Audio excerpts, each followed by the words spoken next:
नमस्कार, आप देख रहे हैं न्यूज 24। मैं हूं वंदना झा। नोटबंदी पर न्यूज 24 के स्टिंग ऑपरेशन का बड़ा असर हुआ है।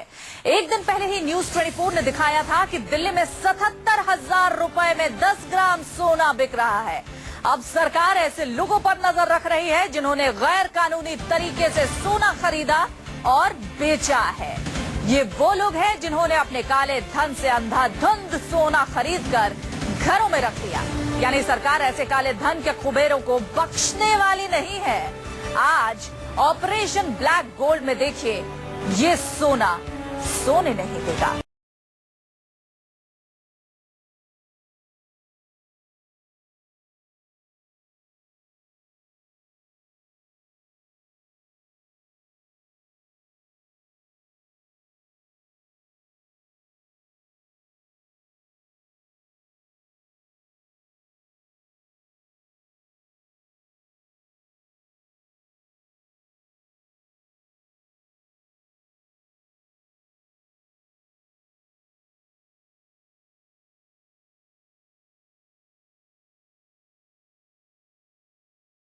सो नहीं पाएंगे। न्यूज 24 के स्टिंग ऑपरेशन के बाद सरकार सतर्क हो गई है। जिस काले धन को खत्म करने के लिए सरकार ने इतना बड़ा ऐतिहासिक फैसला लिया, उस काले धन को इस तरह सोने के रूप में सरकार खपने नहीं देगी। सरकार ने अब ज्वेलर्स पर नजर रखना शुरू कर दिया है। सरकार हर वो तरीका अपना रही है जिससे काले धन वालों पर लगाम लगाई जा सके। इसके लिए कई सोने की दुकानों पर पुलिस दिखाई दी। बड़े अधिकारी ज्वेलरी की दुकानों पर सर्वे कर रहे हैं। उनके बही खातों की जांच की जा रही है। गोल्ड हमें पता है कि 30 से 32 हजार रुपया 10 ग्राम्स का है। और इसमें एक ये जब हम ले लेते हैं, एक बहुत छोटा आइटम होता है जिसको कहीं भी छिपा के रखा जा सकता है। और बाद में चूंकि इसकी कन्वर्टेबिलिटी बहुत अच्छी रहती है, तो इसको बाद में जब भी सिचुएशन नॉर्मल होती है, इसको फिर से नए रुपीज में कन्वर्ट किया जा सकता है। पर सवाल है कि आखिर ये हालात बने कैसे। दरअसल प्रधानमंत्री मोदी के 500 और 1000 के नोट पर बैन लगाने के बाद पूरे देश में हड़कंप मच गया था और सोने के कारोबारियों ने आधी आधी रात तक सोना बेचा और लोग बढ़ चढ़कर सोना खरीदते देखे गए।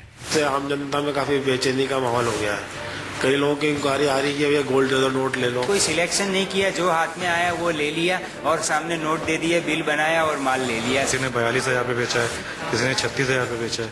जी, नॉर्मल देने से 5-10 गुना 15 गुना ज्यादा ही हुआ होगा, ऐसा मानना चाहिए। बड़ी बड़ी दुकानों को शायद खोल के उन्होंने काम किया काफी, और कुछ भी रेट पे माल बेचा है। लोगों ने नोट दे के प्योर गोल्ड या ज्वेलरी बुक कराने के लिए अभी पैसे रखो, हमको पहुंच दे दो, हम बाद में आके ले जाएंगे। 40,000 भी 45,000 भी कोई भाव नहीं है। यानी देश में कई काले धन के कुबेरों ने लाखों का ब्लैक गोल्ड अपने घर में जमा कर लिया। वर्ल्ड गोल्ड काउंसिल के मुताबिक भारतीय घरों में 24,000 टन सोना है। नोटबंदी के बाद घरों में सैकड़ों टन सोना बढ़ गया है। मनमाने ढंग से सोना उन्होंने खरीदा है जिनके पास पैसों का ब्यौरा नहीं है। सरकार अब सोना खरीदने वालों के साथ बेचने वालों पर भी कार्रवाई करेगी। 5 लाख से ज्यादा जब केस सेल जब होती है, तो उसमें एक आपको टीसीएस होता है, टैक्स कलेक्टेड एट सोर्स। वो 1% जो है सेलर को, जो दुकानदार है, उसको चार्ज करना होता है और उसको चार्ज करके उसको सरकार के खाते में जमा करना होता है। और जमा होने के बाद वहां पे रिफ्लेक्शन हो जाता है, सरकार को पता चल जाता है, इनकम टैक्स को पता चल जाता है कि आपने ज्वेलरी इतने की परचेज करी है। ब्लैक मनी पर न्यूज 24 का स्टिंग ऑपरेशन, एक बड़ा खुलासा जिसमें हम आपको बता रहे हैं कि आखिर इस ब्लैक मनी को कैसे खपाया जा रहा है। एक दिन पहले ही न्यूज 24 ने नोटबंदी पर बहुत बड़ा खुलासा किया था। ब्लैक मनी के स्टिंग ऑपरेशन में न्यूज 24 के खुफिया कैमरे में कुछ ऐसे चेहरे कैद हुए जो मनमाने दाम पर सोना बेच रहे थे। यह शख्स तो 10 ग्राम सोने के लिए 77,000 रुपए तक मांग रहा था।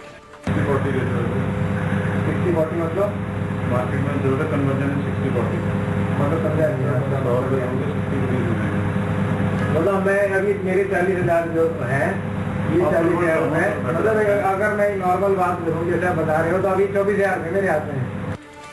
लेकिन सरकार ने अब ऐसे कारोबारियों के खिलाफ एक्शन प्लान तैयार कर लिया है। जो लोग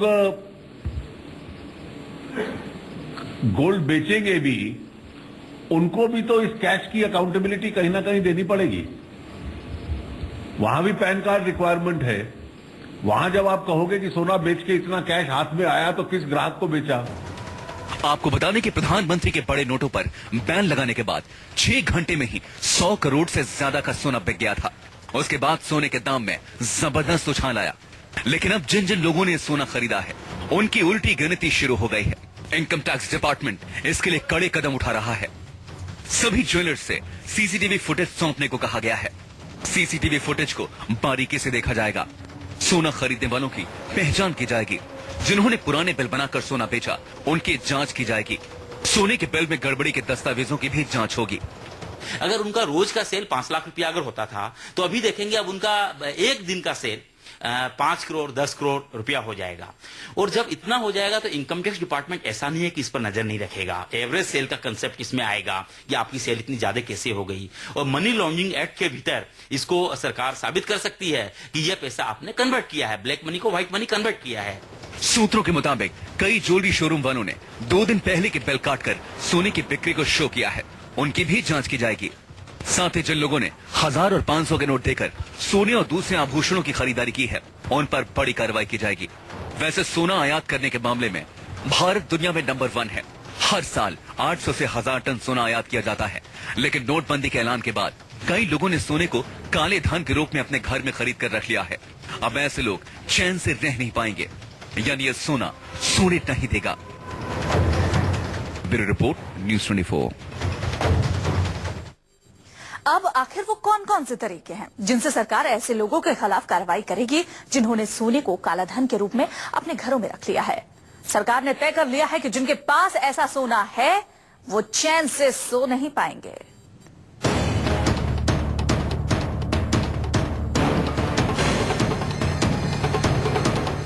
$500 और 1000 के नोट बंद करने के बाद सोना खरीदने बेचने वालों को केंद्र सरकार ने बड़ी चेतावनी दी है। सरकार के राजस्व विभाग ने कहा है कि 2 लाख रुपए से ज्यादा कीमत का सोना खरीदने और बेचने वाले से पूछताछ की जाएगी। अगर खामी मिलेगी तो कानूनी कार्रवाई होगी। राजस्व विभाग का दावा है कि बैंक के हर खाते पर उसकी नजर है और सभी कर अधिकारियों और एजेंसियों को निगरानी में लगाया गया है।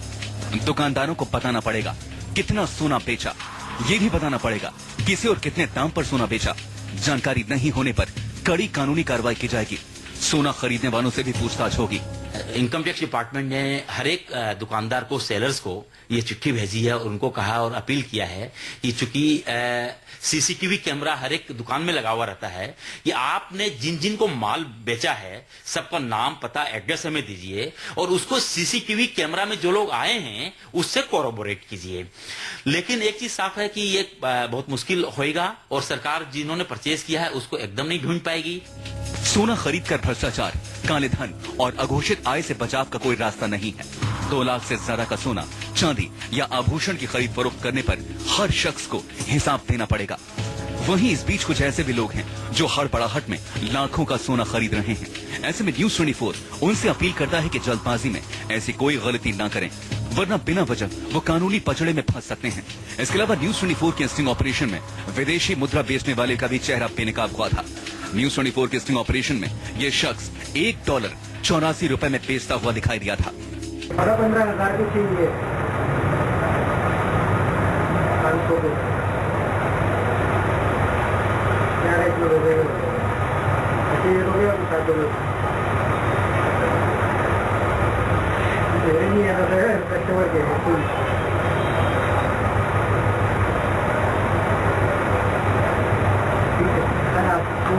मिलेगा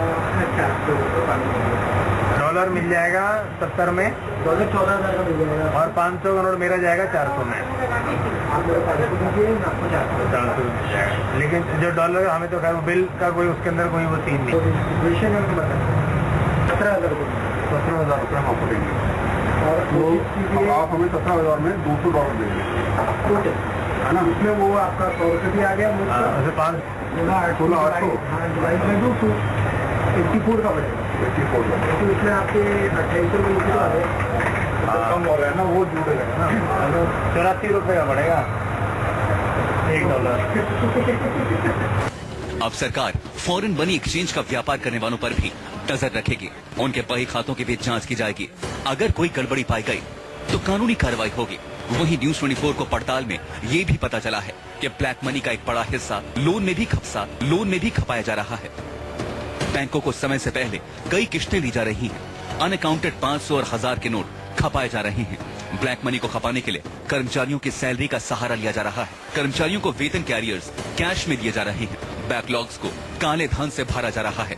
कई कंपनियां मालिक के जरिए काले धन का हिस्सा खपा रही हैं। नई नीति जो भी लगेगी वो आगे से ही लगेगी, क्योंकि रिट्रोस्पेक्टिव टैक्सेशन से हम बहुत भुगत चुके हैं। वोडाफोन के केस में बहुत नुकसान हुआ, देश की इमेज बहुत खराब हुई। तो कोई भी नीति होगी वो आगे से होगी, नीति पहले से लागू नहीं करेगी। एक चीज तो साफ है इसमें, इनकम टैक्स एक्ट के भीतर अभी भी जो प्रावधान है इनकम टैक्स में बड़े करे प्रावधान है, उस प्रावधान के भीतर भी अभी जो हो रहा है उनको टैक्स किया जा सकता है।